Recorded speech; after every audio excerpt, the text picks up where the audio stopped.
ओम श्री गणेशाय नमः। प्रारंभे निर्विघ्नमस्तु।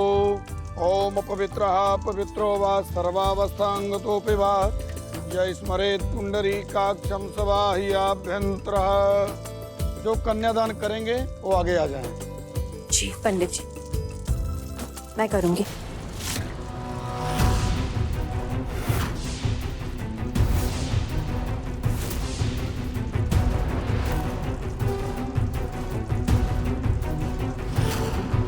अगर आप ये सब करेंगी तो बहुत बड़ा अपशगुन हो जाएगा।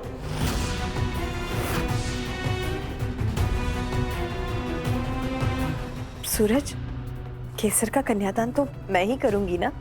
मैं यही तो कह रहा हूं माँ, कि आप मेरी माँ होते हुए कन्यादान कैसे कर सकती हैं? बात तो सही कह रहा है, पर रस्म तो रस्म है, निभानी तो पड़ेगी। माँ, हम पहले ही बात कर चुके हैं। आप इस शादी में शामिल होंगी तो मेरी माँ के रूप में ही होंगी, और नियम के हिसाब से केसर अब आपकी बहू बनेगी। मैं आपको एक मौका और देता हूं। अगर आप सच में मुझे बेटा बुलाना चाहती हैं तो मुझे प्रॉमिस कीजिए, शादी के बाद आप केसर को बेटी नहीं बुलाएंगी। मैं आपकी फीलिंग समझता हूँ माँ, पर आप ही सोचिए, अगर आप ये कन्यादान करेंगी तो दूल्हे की माँ की तरफ से की जाने वाली रस्में कौन करेगा?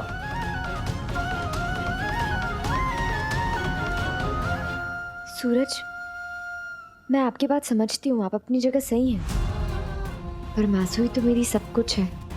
अगर वो मेरा कन्यादान नहीं करेगी तो और कौन करेगा? पंडित जी, आप ही बताइए, शास्त्रों के हिसाब से क्या सही है? आप बिल्कुल सही कह रहे हैं बेटा, कन्यादान किसी और को ही करना होगा। अंबिका बेन कन्यादान नहीं कर सकती। ये सब क्या हो रहा है?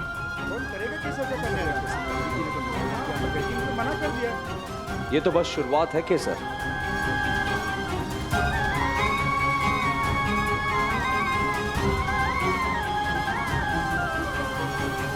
मैं करूंगी केसर का कन्यादान।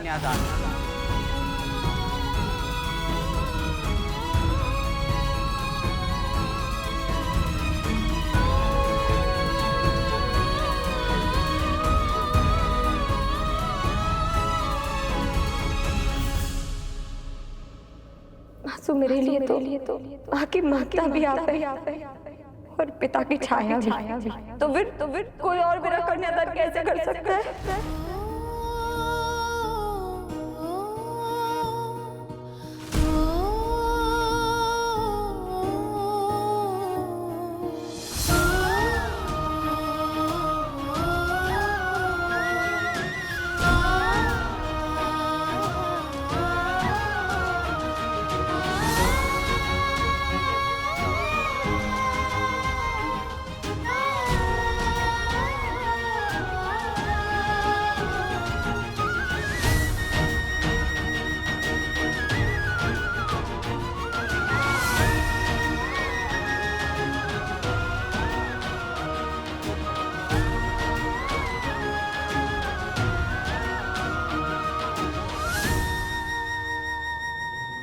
अब आंखों में आंसू आते ही रहेंगे।